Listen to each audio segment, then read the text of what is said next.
You've found your way to the Winning Tactics podcast with host Adam Sinkus. Adam discusses winning tactics with small business owners and entrepreneurs, uncovering processes and introducing the tools and solutions for enhancing the bottom line. Thanks again for finding your way to the Winning Tactics podcast, and now your host, Adam Sinkus.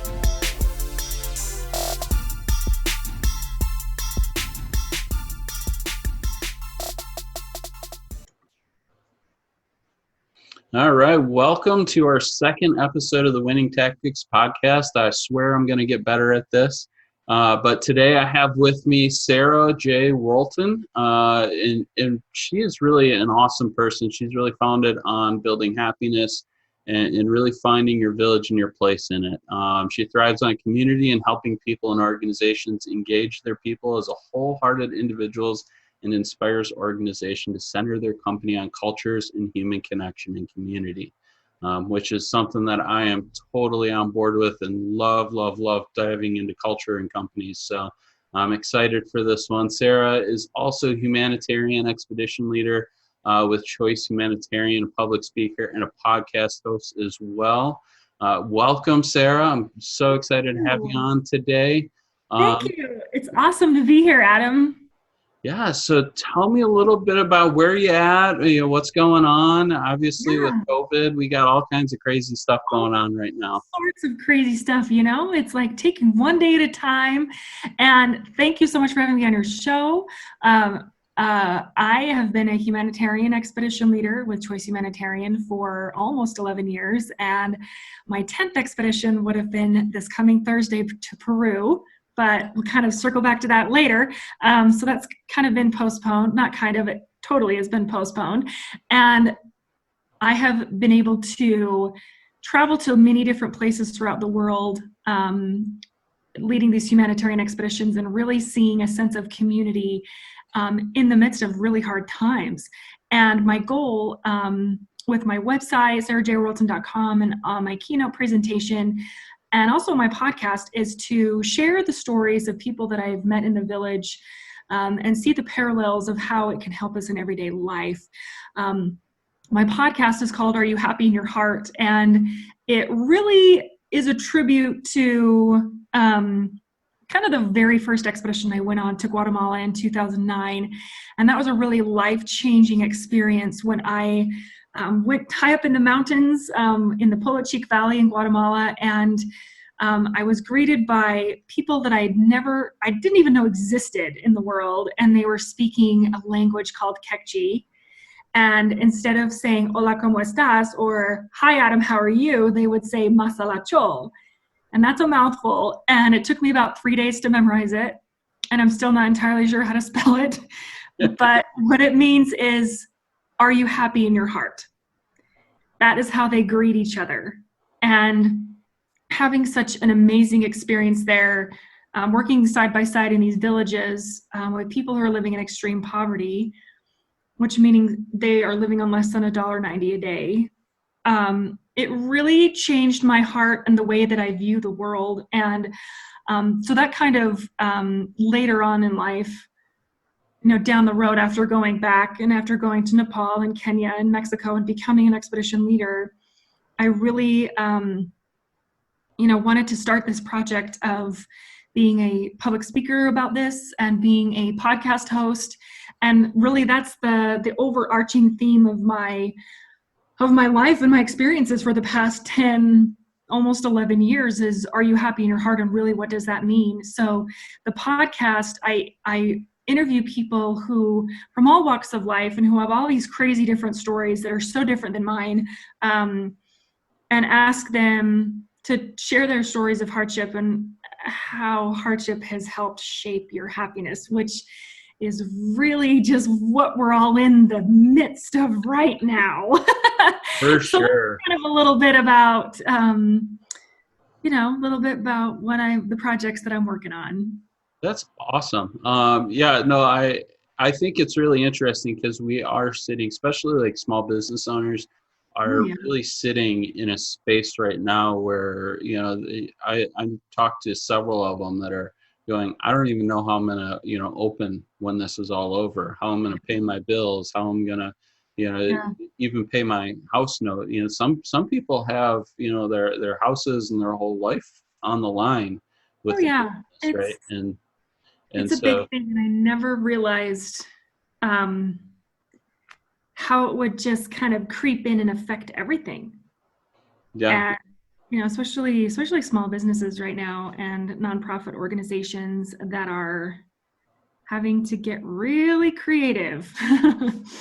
for sure. And it really, so today's topic, we're going to really dive into crisis invites innovation. So talking a little bit about how these challenging times, how we as business people need to innovate and find creative solutions to really take that next step forward to get out of this, relatively unscathed on the other end.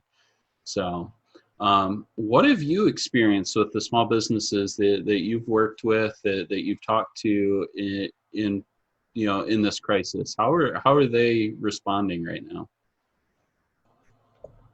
So that's a great question. And my good friend, his name is Scott Porter. He is an owner of Diablos Churros, and he owns a artisan churro company, and he is a rock star. This company has flourished, and it's only been around since about 2016. They do weddings and events, and they have won like best pastry in Utah, best of state year after year.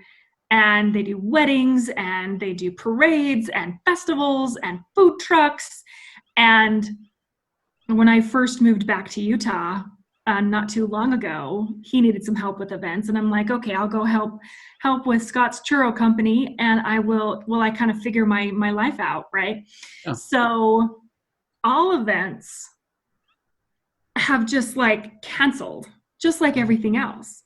And I went to a strategy meeting at his house a couple weeks ago. This is when things were like, are the restaurants going to shut down? We're not sure. Or we know that we're not supposed to go. Social distancing was still kind of a new term. And so it was when we were like, guys, look at the shelves. They're empty. Now it's like, I know. Okay. Yeah. So we had a brainstorming session, like, okay, everything's canceled. We have to keep our social distance, but and he has a lot of different employees. And so crisis invites innovation. And I didn't see the food truck screeching to a halt. I saw it starting to rev up. Mm-hmm. And so they still do deliveries that are kept at a very like social distance approved like distance. Yep. And he's created these like quarantine survival kits that you can get these churros are better than Disneyland. Okay. They're just insane. And if I have to limit myself to like one or I will just explode. So like there's quarantine survival kits that has like a pack of 6 churros that are like filled with like delicious Nutella or dulce de leche. Oh, and there's also like a roll of toilet paper in there. And there's like coloring pages for the kids. And Scott also has this game called Reverse Charades. You should look it up, that with a little box so a game. And then so you can buy these quarantine survival kits. So it's still like, hey, here are these amazing churros. And I'm still like getting business, but also it's very timely to how it is right now. And it's helping people who are I would say stuck at home. They're being safe at home, right? Yes. I'm going to call it stuck at home. Right, exactly. And so that's been really cool to see that innovation. And also I was supposed to be on a plane to Peru in a couple of days. And so Choice Humanitarian, I would say, it's a nonprofit. It's a small business. Mm-hmm. They have events that was this week that was canceled, and also expeditions, but they're still going to do a virtual expedition to Peru, and you can join from the comfort of your couch. Yeah. And you can log on and you can see what an expedition would be like to Peru. And yeah, it's not as exciting as actually being there. I get it. I know how it feels to be there, and it's like, yes, but you're focusing on what you can do. And I think what this all boils down to with the small businesses is, you can fight, flight, or freeze, right? Yeah. And I think this is when people are really fighting, and not in a sense of like you versus me, but they're getting that mode of, I'm going to show this pandemic that it's not going to break my spirit. And, you can, so if you want to go on an expedition to Peru, you can just log on, buddy. So there's things so that's the innovation that I've seen so far. And it's really, really inspiring. And it also invites creativity. So I was telling you earlier, I had a job offer that I was supposed to start tomorrow. And because of a lot of uncertainty with the nature of the position and the nature of the company, all that, it rescinded. And I was like, what? And what I decided to do, instead of like cursing the heavens and being mad, I wrote a poem. And I had found that little level of creativity had, it helped me and the poem is called Welcome to the Coronadome, and I wrote it in about 4 minutes. So sometimes when you're in crisis, that's when your creativity really pops out. Yeah.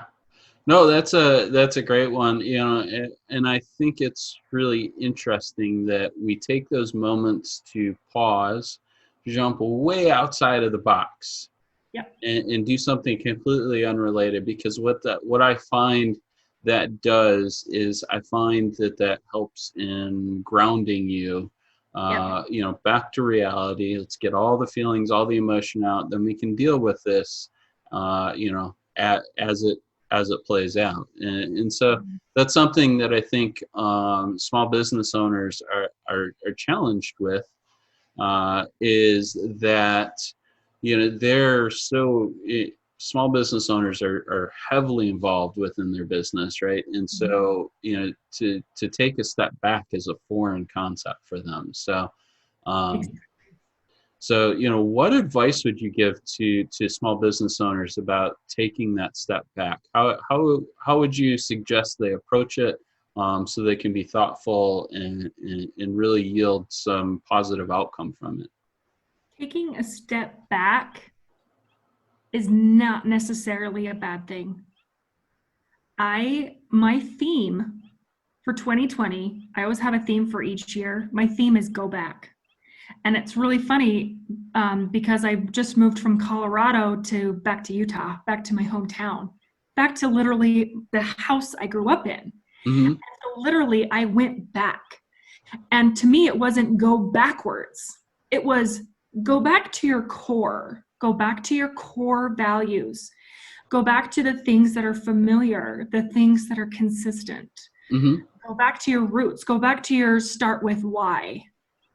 And so my advice, I'm not a business owner, but my advice and my thoughts with small business owners with taking a step back, that's not taking a step backwards. That's not reverse or backwards progression or regression, right? Yep.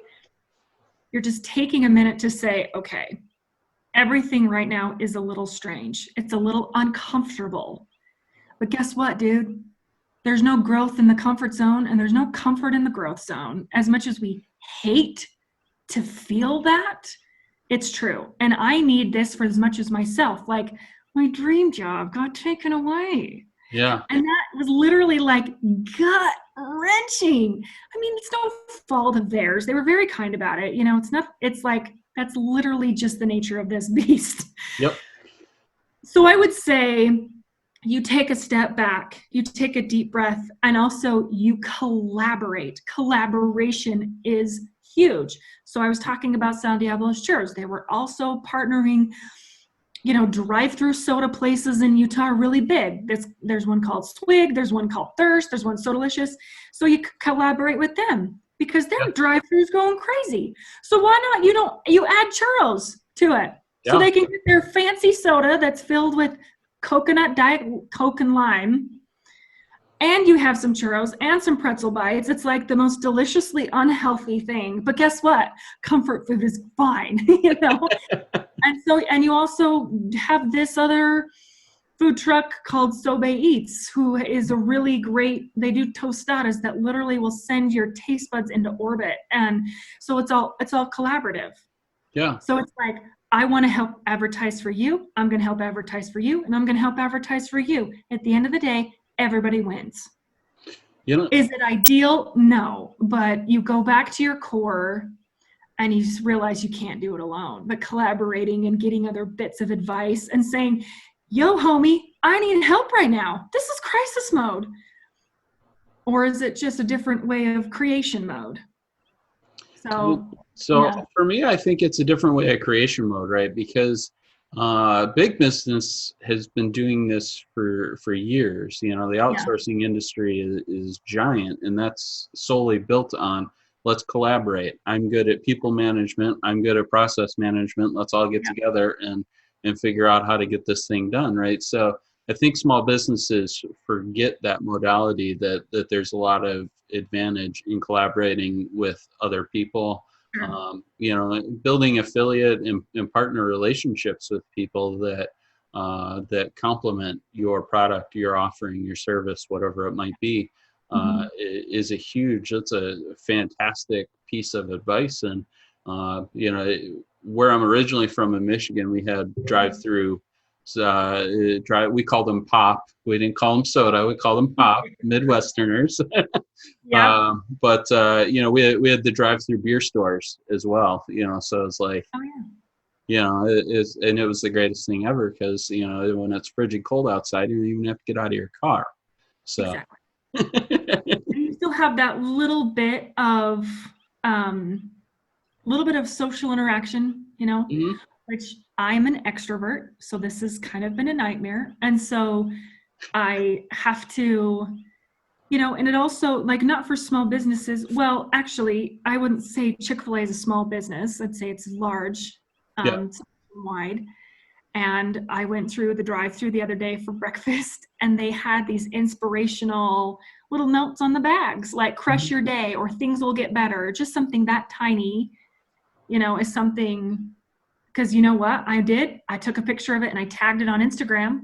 And so, like, just like everybody else. So like having those little things, especially when times are really strange, to have a positive spin, people are going to post it. People are going to tag you in it. People are going to share it. And then it just snowballs from there. So doing little things like that and having the beauty of social media. I mean, we've all seen how things can go viral very fast, you know, and positivity and innovation can go viral just as fast. We all know that.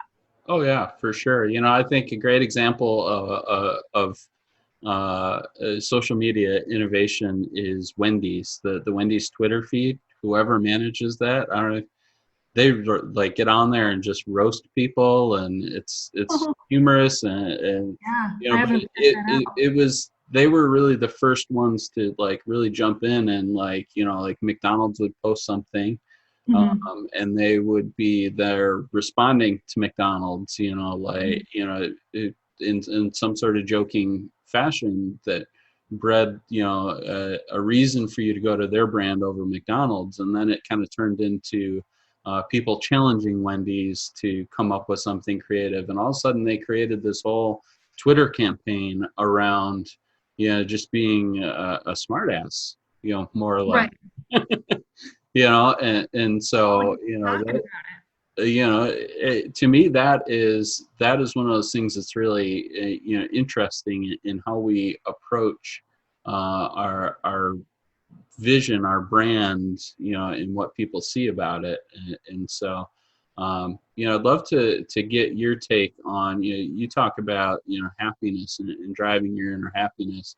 You know, how would you say in times like these that small businesses can put that happiness out in front of their brand and show people that positivity?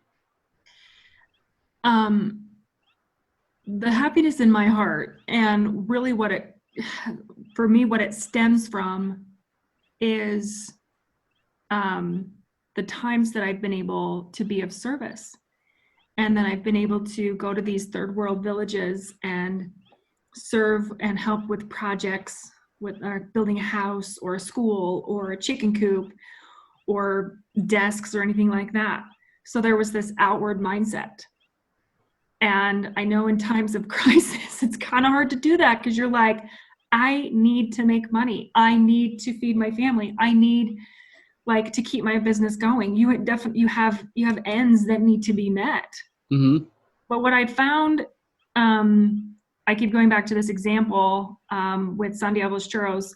You should look them up. They're great. And We'll plug them in the show notes too. So yeah.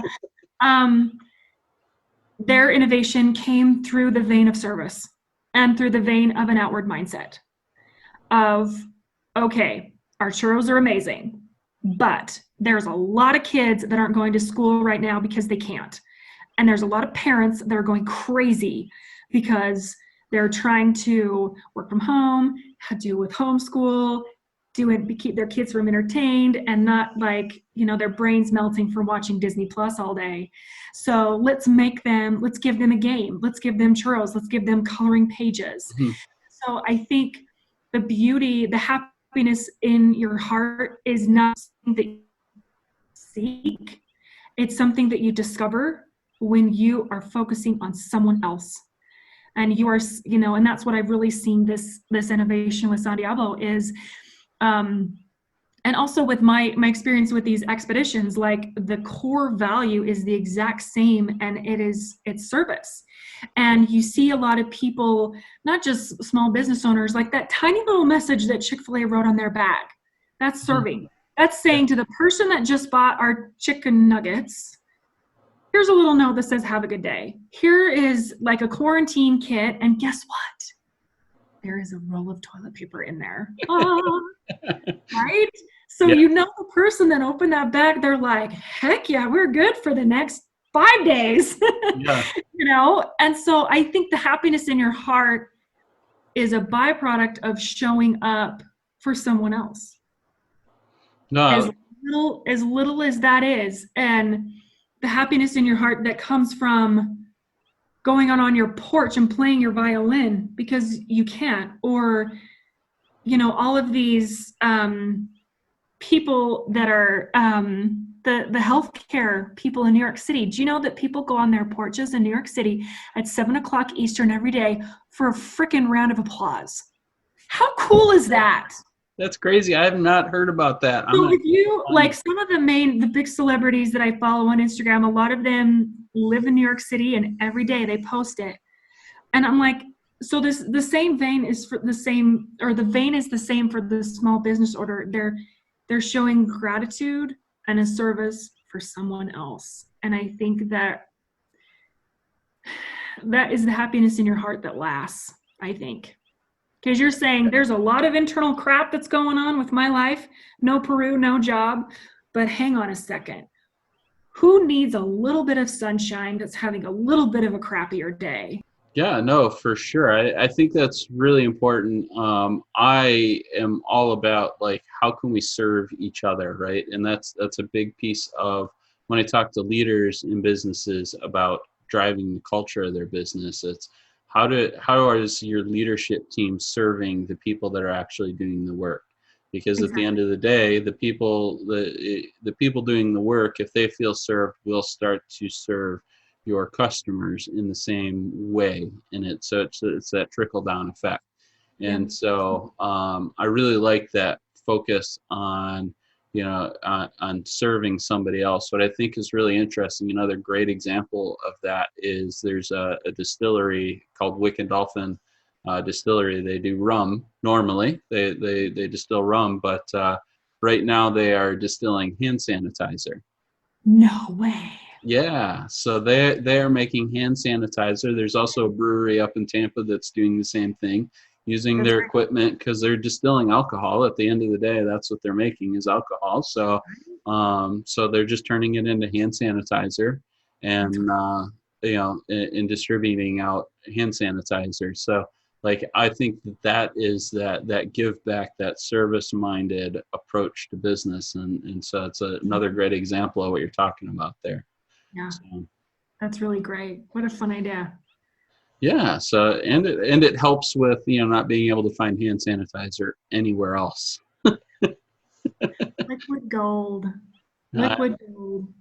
I know that, and toilet paper. I still can't believe I did the toilet paper math. A family of 4 requires 13 and a half rolls of toilet paper for an entire month. Oh, really? That's Oh, wow. it. That's it. That's all using 10 sheets apiece. The average family requires 13 and a half sheets of toilet paper, yet we can't seem to keep it stocked in stores. Isn't that funny?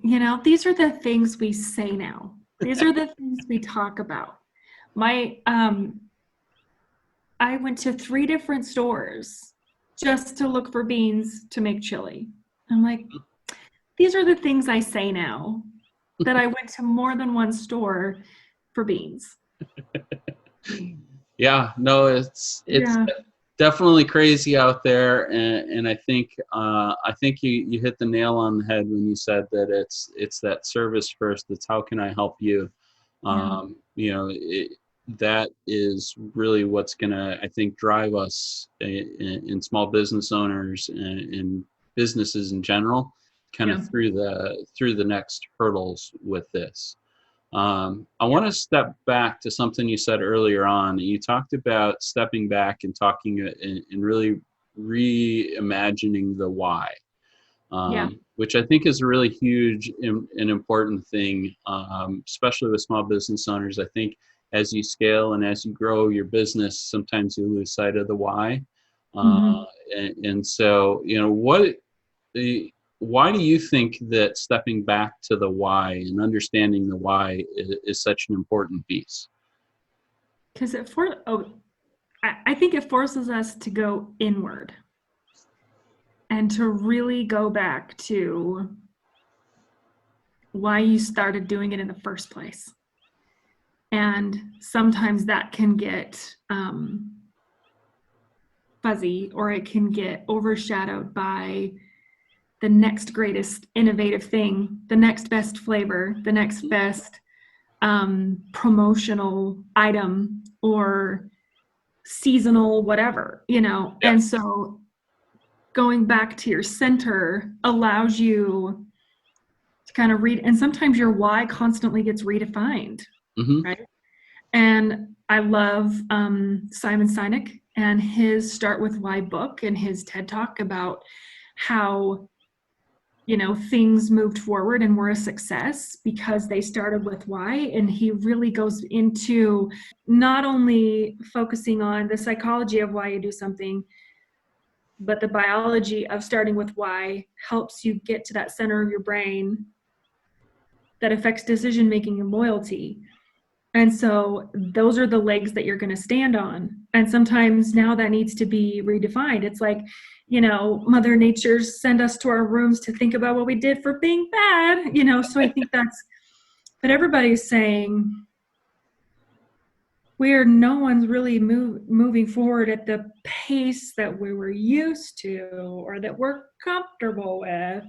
There's a lot of discomfort, but focusing outward is huge. It's everything. Yeah. No, I agree. So I think I love Simon Sinek, by the way, and I have seen that TED Talk several times, and I absolutely love it. If I ever meet him, I will absolutely just be a puddle on the floor. But I think it's interesting.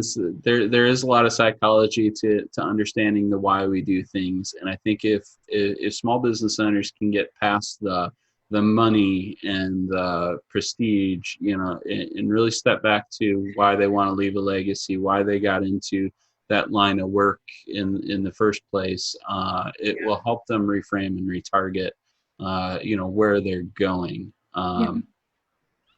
So, I'd love to hear a little bit about your why you got into the humanitarian thing, because I think that's really cool. And then we'll wrap up today and And I can share with you my poem, my welcome to the Coronadome. So my why of why I got into humanitarian work is I was at a stage in my life that I needed a little bit more meaning. My why was that I knew that I had more to give and that there was more joy to be found other than just like intake, right? For sure. And so I have found that has really opened up my eyes to what it means to be a global citizen and what our definition of poverty looks like and how that constantly is changing. And it's really opened up this world of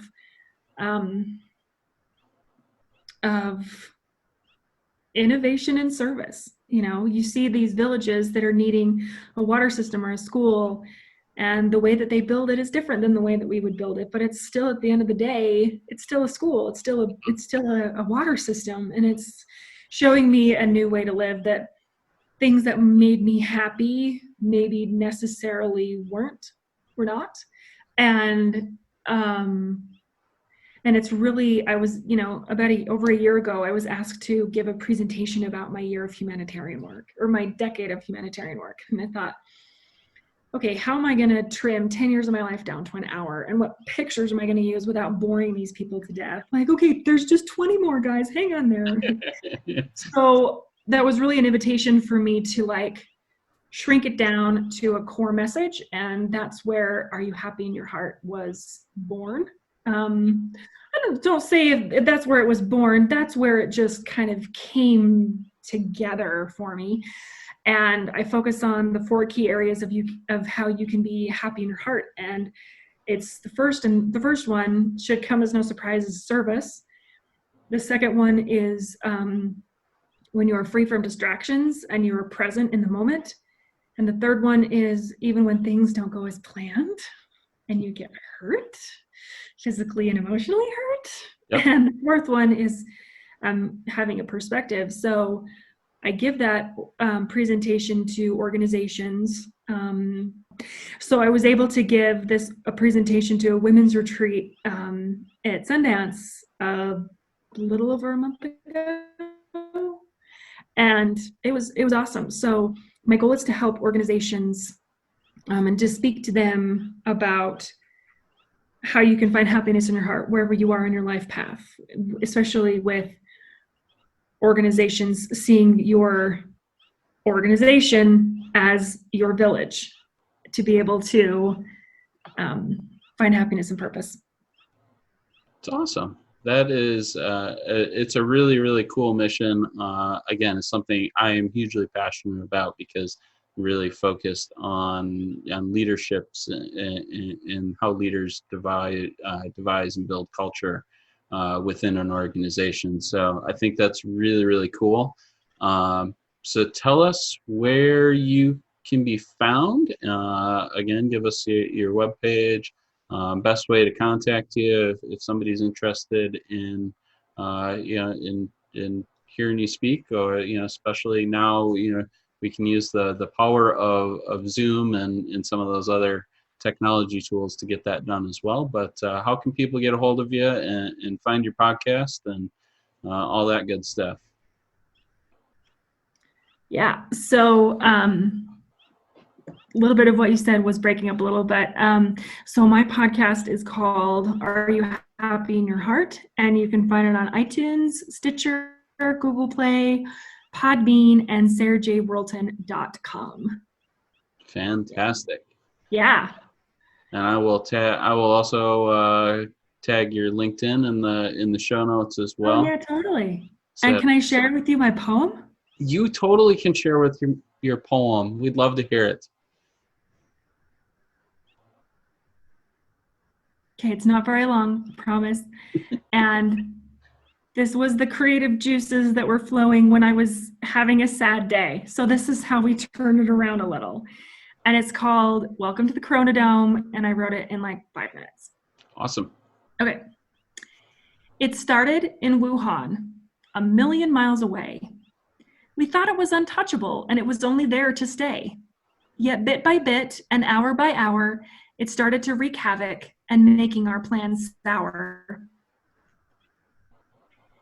Things canceled left and right, taking away our normal gladness.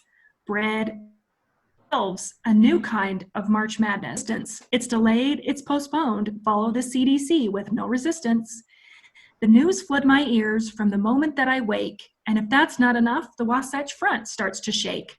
And suddenly, the story shifts. A new headline is born. The Salt Lake Airport is flooded, and Moroni lost his horn. What else, 2020? What else do you have up your sleeve? There's not much more I'm surprised by, yet not much more I can believe. Yet the sun still rises in the east, and our understanding will gain more depth. We will learn how to lengthen our stride. We will learn how to lengthen our breath. We're not in this alone, even if it's just a virtual hug. I'd like to look this virus in the face and give it a right good slug. I love it. I absolutely love it. Thank you so much for being on. I really appreciate your time this afternoon. You're welcome. It's been so much fun. I think we've all learned quite a bit about, how you you happy in your heart and how to find your inner heart and really drive forward. So, yes, thank you. And, Utah had an earthquake last week. I'm sure you read about it. And Moroni lost his horn, like on top of the Salt Lake Temple. There's a statue, and it's and his horn fell out of his hand, and it was like, oh my gosh, that is like the ultimate mic drop. So a little geographical reference if you didn't understand what that meant. But anyway, thank you so much for having me on your show. I really appreciate it. It's been a lot of fun. I appreciate it. Have a wonderful afternoon. Thank you.